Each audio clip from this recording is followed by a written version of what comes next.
Hey guys, Nathan and I have driven a lot of cars over the last 10 years, and today we're going to give you the list you've all been waiting for. Yep, the worst cars that we've driven over the last 10 years. So let's get right to it. Let's get the stuff you've been waiting for. Yeah. The ones that we drove that we absolutely hated, and we'll tell you why. My number one on that one is a Chevy Aveo. They delivered it to the airport. I picked it up at the airport. It was the only vehicle that I was actually scared to drive because it was so flimsy and so like unstable at speed that I drove it home, parked it, and didn't touch it for the next 7 days because I hated it so much. Basically, Chevy took a Korean subcompact, rebranded it as the Aveo, and sold it here for a while. Actually, it turned into the Sonic later on. The Aveo, which is way better. Yeah. The Aveo, it was just a throwaway car. And the thing about it, the positive was it actually had some decent interior space for a tiny car, and that's about it. It was one of the earliest events I went on, and I regretted every moment of it. And let's face it, a lot of these cars have gone away for good reason, and the next one is a perfect example of that. But it hasn't gone away yet. It's going away, though. It's going to go away soon. The Fiat 500L. Not the X. The X is fine. The X is fine. It's a Renegade, basically, in Italian form, but the L... for loser. Now listen, we've driven them before, and we acknowledge a few things. The turbo engine was actually kind of a kick, and the interior is not too bad. It's very flexible. The problem with the car is they're completely unreliable. They have the street presence of a slug. I mean, they're dreadful to look at. And the bottom line is that they never took the cue that Americans totally dislike this car. Look at the sales numbers, and it's just... drops into the toilet, and this is years ago. I don't know why it's still for sale also, the here. Manual transmission is gone, but it was pretty awful. When they had it, it was pretty wonky. Yeah. The automatic, it just doesn't really shift. Everything about that car is just off, and they shouldn't be selling it. It's a bad example for Fiat in the United States. Now the other one is another example of you scratch your head why did they actually build this? So it's a Subaru Crosstrek Hybrid, which has the distinction of being one of the few cars you could actually not test 0 to 60 because it would not get to 60 on our race course. We ran out of space, and we quite literally could not find the space. I think we backed it up onto the dirt. And we went crashing over the dirt and then onto the asphalt so we'd have a little bit more speed to try to get to 60, and we still couldn't do it.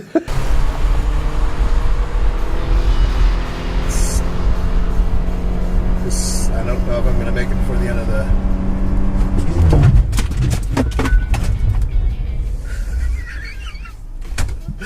I didn't make it. I couldn't get to 60 before the straightaway ended.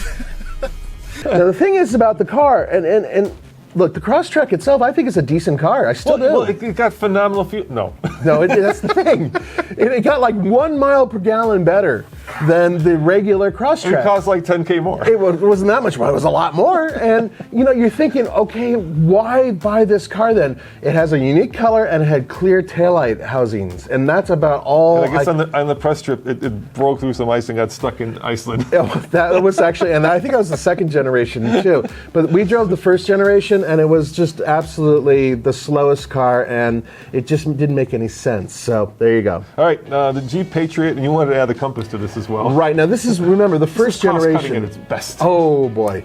The fact that Jeep was able to sell these things in the first place. Now look, the Patriot was... Straight to rent a car? Well, that's the thing, is that they were kind of fleet cars. Here's the thing about the Patriot and the Compass. They are very simple, cheap cars. They have decent all-wheel drive systems, but the ones that have this... off-road. They will go off-road. The ones with the CVTs, and they built the CVTs for a few years, those stay away from. Those were dreadful cars. Look, basically Jeep took the cachet of the brand and stuck it on a semi-off-roady, small, compact car that's based on the Caliber, the Dodge Caliber platform, which was also shared by some other vehicles. But here's the bottom line on that. They were slow, a bit ponderous, and not the most reliable machines out there. I actually didn't mind the Patriot, but the thing is that in the long run, especially if the CVT, just stay away from the CVT version and it'll be slightly better. Now the next car is a perfect example of a vehicle that works wonderfully in Europe, but it absolutely does not work here. Did not work. No, and I'm going to go with the first generation American smart car, which is actually the second generation. Right. You'd probably go with both of them, the second and third gen, but the smart car was just a vehicle, I mean, the party trick of the car obviously is that you could park it butt backward into the parking space, but who cares? Right? Who cares? There's 4 cities in the United States where a car like this might make sense. And in those cities alone, most people wouldn't drive them because they'd be, well, I want to take more than 2 people with. Can't do that with the smart car. They never brought the Smart 4.4 or whatever they call it here. So the thing is that you're paying basically the same money for a car that can only hold 2 people and very little cargo versus buying a simple small car that could hold 4 or 5 people and more cargo, and frankly, just is a better vehicle. The transmissions were crap all along.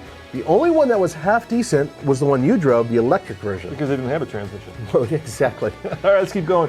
The next one we actually drove, and it's got the dubious distinction of being a car that Toyota is ashamed of in some ways. It's the RAV4 EV. Elon and Akio Toyoda decided to get together and take the Tesla powertrain, right, and put it into the RAV4 EV, the second generation, not the first one. Right. And the reliability was not through the roof, let's put it that way. It was abysmal, and Toyota has a scale of like how they rate their reliability, and this thing like fell off a cliff on the scale. It just was not good. The range was not good. They're kind of cool, you know. I mean, it's the first all-electric crossover. 273 pound-feet of torque. 0 to 60, sport mode, air conditioner off, not that it matters. And altitude doesn't matter either. See what happens. Whoa! Man, this thing's got some balls. Wow. Wow, wow, wow. 0 to 60, 6.74 seconds. No. But it's not even all-wheel drive. I mean, it was just front-wheel drive. Which is weird. We drove one together and in the desert briefly. And the best part was the product people who were there with us, we actually got to leave them on the side of the road when we went and drove it. So they're standing in the middle of the desert while we went and drove the thing around a little bit. So the next one, of course, is also a Toyota. It's the Lexus HS250, which was a European rebranded Corolla or something. Something They like stuck that, a yeah. hybrid powertrain into and put bamboo into. Yeah. The thing about They did, this vehicle, seriously. they really did. They had bamboo on the interior Yeah. and some inlays and whatnot. And the thing about this car is it was ugly, it was slow, it got okay range and everything else. I mean, it got good mileage, but it didn't, nobody cared. That was the thing about it. At least with the CT200H, Yeah. that was kind of a cool looking car. Yeah, it's kinda sporty, Yeah, yeah. kind of sporty looking. Hatchback, yeah. And it had a very similar powertrain. But this thing was just useless. And I had one, and I was very uncomfortable driving it because normally I do like Lexus, and it was just like, okay, I found one I hate. Yeah, that was definitely a swing and a strike. Yeah, swing and a miss. All right, next one. I think it's not just this one. I think actually both of them in the series. Oh, the they're- 5 and the 3 Series GTs, the BMWs. They actually did a 6 Series GT2, which was hideous to look Which at. was too. basically a hatchback 3 and a hatchback 5. Why? But it wasn't even a why? hatchback. It was like a fastback. And what you did was you took away all your passenger room, a lot of your cargo room, maintained the fact that you have a hatch. Why not just build a wagon? They look better anyway. It just looked bad. Audi does that fastback design right. It looks good. BMW didn't do it right. So here's these next 2 cars also are part of this trend, right? Mm. So the trend was manufacturers caught on that customers no longer wanted sedans, but they wanted crossovers. So instead of building a crossover, they basically just took a sedan and made it taller, which is also what happened. These weren't bad cars, but they were just bad concepts. The Honda Crosstour and the Toyota Venza, right? Same Yeah. thing. You take basically, in this case, an Accord and a Camry, and you make it taller. Yes. That's what that was. Now, the Crosstour's biggest problem was the fact that despite the fact they made it kind of look wagonish and not very pretty at that, the cargo area held less than the equivalent CRV, HRV, you name it. It didn't hold anything. because they still had the struts from the suspension. At least with the Toyota, they basically said, let's kind of build a wagon. Yeah, the Toyota was a fine. I mean, it was like a tall wagon. And they didn't sell very many of them. They were a little overpriced, and they were, at least they had all-wheel drive. You know who did that right? The Outback. Basically, the Outback did the same thing. Yeah, but the Outback had that formula for years and years and years. And it was off-roady. The Venza was never off-roady. No, the Venza wasn't. Big fat tires, right? Right. The Crosstour could kind of sort of off-road, but it really didn't like to. Neither car was particularly good. Neither one sold very well for the car companies, and neither one I would recommend. All right, this next vehicle is the vehicle that, in my book, had the worst ride ever.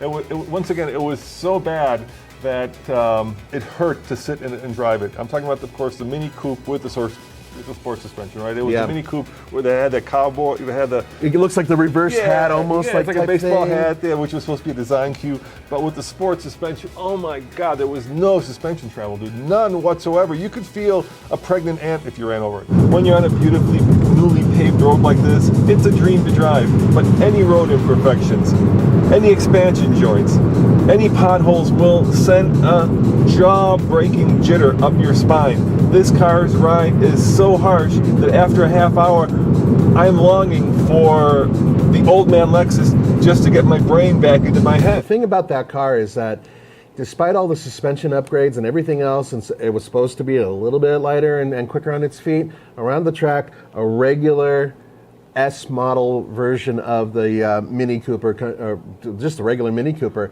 could match it. Yeah, it took all the magic out of the Mini Cooper. It just didn't make, it was the Germans going, let's find a way to make everybody very uncomfortable. Yeah, including that little like wizard's hat. Remember? That was the silliest the thing. little like wizard's hat for the navigation and infotainment control. The whole thing was just poorly thought out, and they didn't sell very many, and they're gone, thank goodness. All right, the next car was the least expensive car you could buy in America, and it was that for a reason. I'm talking about the Nissan Versa, not the current one, the previous generation, not the Note, which was actually a good car. Yeah, it was all right. The Versa. We're talking about the sedan. Yeah, at that, I think it was like $13,000. Oh, you can get them for less. When they first came out with the Versa, it was like $999. It was one of the vehicles in the United States that you could buy for less than $10,000, technically speaking. Although I doubt you could actually get one for that price. And it had good interior space. It had a fairly big trunk, and that's about it. Because everything else about the car was underpowered. It did not handle well. It didn't drive well. It was uncomfortable. And the bottom line on that vehicle was you kind of get what you pay for. Yeah. The next one was one of the California compliance cars that I absolutely hated. It was actually a good car, except for the fact that they made a decision that I couldn't abide, at least personally, which was, of course, the Soul EV. So the Soul, great car. Yeah. One of their best sellers, sells for good reason. 250,000 cars every year for good reason. But when they turned it into a California compliance car, they decided that range was more important than fun. So it had an electric motor, which is torquey, but you never got any of that torque. So instead of getting, let's say 70 miles of range, you got 80, but every time you floored it, it was slow. And the one cool thing at that time with the California compliance cars, the one cool thing you'd say is they were torquey and fun to drive. Yeah, off the line, they would launch. Yeah, the Soul EV, the one I drove, was terribly slow. And I kept thinking, is this the future of EVs? It actually soured me. It's like a driving refrigerator. Yeah, but I kept thinking, okay, this is the future. It sucks. You guys who love internal combustion, you're right. And that was one of the cars that did that for me. Fortunately, other cars have changed my mind since then. So the next one, I would say, is the worst one on this list. And it's because it's almost like a caricature of itself, right? It's the Mitsubishi I Need, which was Mitsubishi's first electric car. Now, it did have some it had one innovative thing, which was it had DC fast charging way back in the day. Yep. But that's about it. Pretty much it was a golf cart that they made street legal. Well, it was, it was expensive. It was like $30,000. At first it was pricey, and then they made it really super cheap. The thing about this car is that it did have... Horrible name. Yeah, the name was terrible. Mitsubishi really needs to work on their names. But the other part was that it did have the power going to the rear wheels, so it was a little bit fun for like 8 seconds. And then all the fun went away. They didn't handle particularly well, did not have a very good range. Are there some honorable mentions you want to add here? Tommy suggested the Cube, the Nissan Cube. Remember we drove that? We drove that in Michigan during the absolute lowest point in time in terms of jobs in Michigan, losing them to other markets.